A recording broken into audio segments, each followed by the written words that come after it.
You are now tuned into another episode of the Simply Ball Dropping Podcast. I'm your host and the man behind the mic, K Sap. Well, today, early this morning, here on Saturday, wake up with Earl the Pearl and Spencer German. They were speaking some facts about Kevin Stefanski on him handpicking Dillon Gabriel and not even really wanting Shedeur Sanders. And it's more proof that Kevin Stefanski didn't want Shedeur Sanders. But we're going to talk about that here next, right after the intro.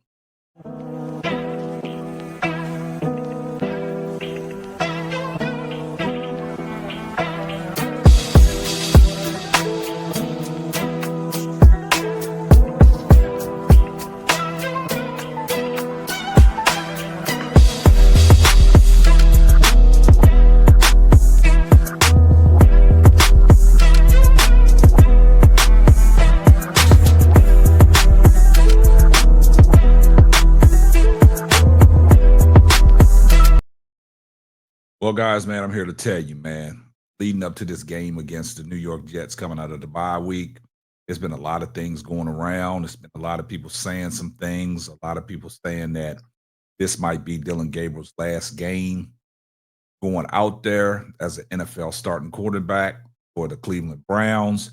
And this morning, watching the Wake and Bake show, they said some interesting things. And this goes back to what I've been telling you guys about Kevin Stefanski really not wanting Shedeur Sanders. It's been all about Dillon Gabriel. And Dillon Gabriel was his pick from the jump. And like I said, he is going to go down on the sword with Dillon Gabriel. Because y'all remember, Kevin Stefanski was telling us during training camp that this is going to be an open quarterback competition, so we can evaluate these guys and see what these rookies can bring to the table. But what have we seen? We've seen everything sway in Dillon Gabriel's way, and all this chatter about Shedeur Sanders. Is he getting first team reps? Is he getting practice time? And then all of a sudden, we had some injuries that was disclosed about Shedeur Sanders. We had the arm soreness, we had the oblique injury, and then we had the back issue. Now, leading up to the bye week, coming out of the game against New England, we saw Dillon Gabriel struggle mightily. Through 2 picks, the safety in the end zone was a bonehead play, which showed no quarterback IQ. We've shown the fact that Dillon Gabriel cannot push the ball down the field. We've shown the fact that Dillon Gabriel, with Kevin Stefanski calling the plays, everything is dip and dunk, get it to your running backs coming out of the backfield, try to hit your tight ends, but never give your wide receivers opportunities to make plays.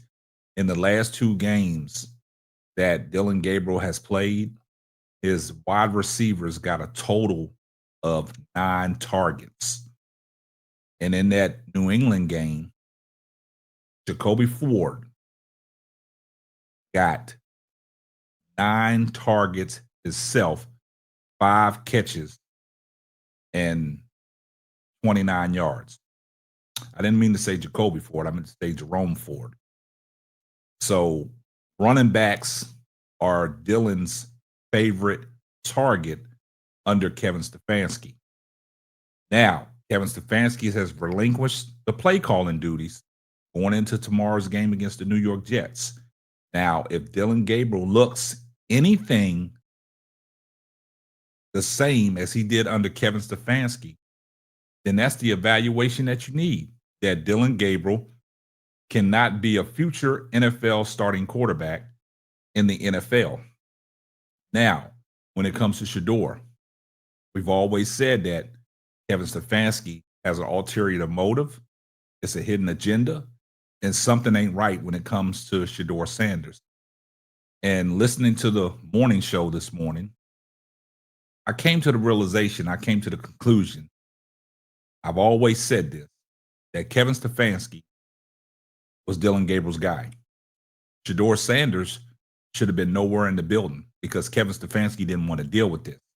Because Kevin Stefanski said it should have been an open quarterback competition, but it never was. So it was interesting what these guys were saying. But then they made notion to something about Jalen Milroe. If he wouldn't have got picked earlier, that Dillon Gabriel probably wouldn't have been even in the building.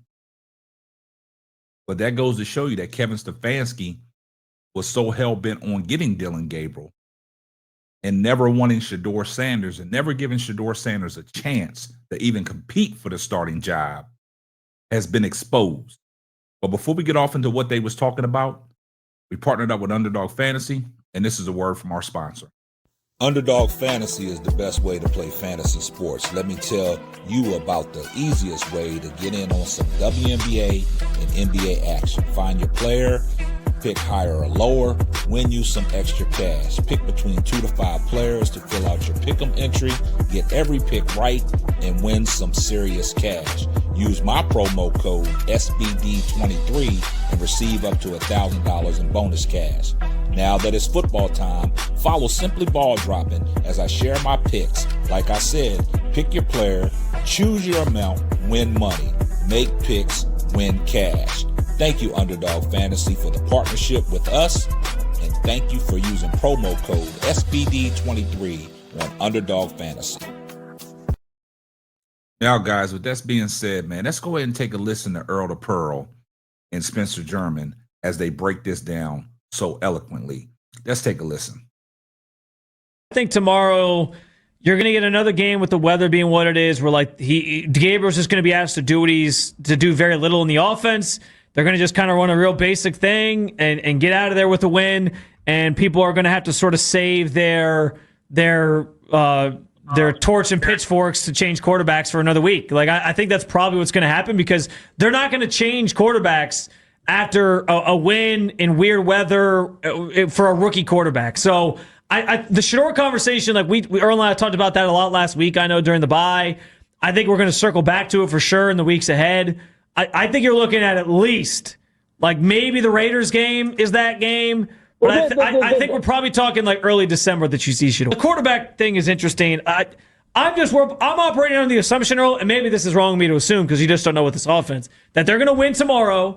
Everyone's going to, cooler heads will prevail, and Dillon Gabriel will still be the quarterback next week. And then I think the first game that it becomes a bigger question for the team is that Raiders game. Like, depending on what happens against Baltimore next week, if it's a blowout, if the offense still looks terrible, if Dillon still looks terrible, then I think they might consider making that change for the Raiders game. But I honestly think it probably is longer than that even. I think it's probably more so end of November, early December before we see Shedeur.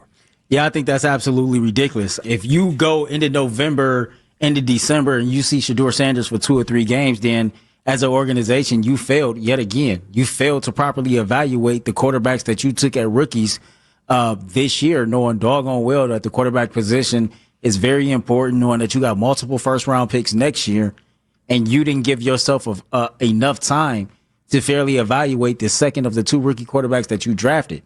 Dillon Gabriel probably was going to get the go first, and he probably was going to get the longer leash, because I personally believe that is Kevin Stefanski's guy. I don't think that Andrew Berry wanted Dillon Gabriel. I do think that Kevin Stefanski do. I don't care what is said about what, and I also believe that if Jalen Milroe wasn't picked 2 picks prior, that Dillon Gabriel probably is not here altogether. I can see that, especially with Tommy Reese here. Right, that's another story for another day, but, you know, as I look at it, and I'm going to ask that question next segment, how long should the leash be? And you had this week, coming out the bye week, to prepare. You got Tommy Reese as your offensive coordinator, who's going to be calling the plays. Tommy is not far removed from the college game. So the language, the lingo, you all should be on the same page. If you come out here and you look just as bad as you've looked in the previous 3 to 4 games, then it's time to move on from Dillon Gabriel. It's time to see Shedeur Sanders for the rest of the season so that you can properly evaluate what he can get done, what's on this roster, so you can know how you need to go about your quarterback room next year. Now, you heard what them guys talked about. Earl to Pearl, that was nothing but facts, man. Like I've always said, you know, Dillon Gabriel has always been Kevin Stefanski's guy. Never Kevin Stefanski once has given Shedeur Sanders a fair shake. And see, when he alluded to the fact that Andrew Berry didn't want Dillon Gabriel. That was Kevin Stefanski's pick, right? So now with the fact of Paul DePodesta gone from the equation, now Jimmy Haslam, the rumors are that Andrew Berry is going to get a promotion. That's just rumors. If Andrew Berry gets a promotion, what does that do for Kevin Stefanski? See, Kevin Stefanski, his job is on the line right now, and he's going to go down with Dillon Gabriel. But as a two-time NFL head coach of the year, I don't think Kevin Stefanski will have a hard time finding another gig in the NFL if things don't work out in Cleveland. Because now that Paul DePodesta is gone, what does that mean for Kevin Stefanski? That means Kevin Stefanski's job is on the line because Andrew Berry really didn't want Dillon Gabriel. He wanted Shedeur Sanders. He wants Shedeur Sanders in the lineup. But Kevin Stefanski is just more proof, and he's been exposed because he really don't want Shedeur Sanders because he never gave this a true quarterback evaluation in a competition for somebody to win over the job to see who was better than one another. He never gave them that real true competition. And all the facts are starting to come out, and we talk about it every day. So Kevin Stefanski has always wanted Dillon Gabriel as the Cleveland Browns quarterback. He really never wanted to deal with Shedeur Sanders, and that's why Shedeur Sanders is not getting a fair shake. I see everybody down in the comment section, #salute. And if you're not subscribed to the channel, do me a favor, hit the subscribe button, turn your post notifications on so you know every time Simply Ball drops another hot banger. Oh, yeah, just in case I forgot. Tell a friend to tell a friend. It might not be for you, but it might be for them. And this is going to wrap up another episode of the Simply Ball Dropping Podcast. I'm your host and the man behind the mic, K-Sap. We're going to catch you on the next one. Deuces. Thanks for listening to the Simply Ball Dropping Podcast. Be sure to subscribe, like, and share on all major platforms. That's all, folks.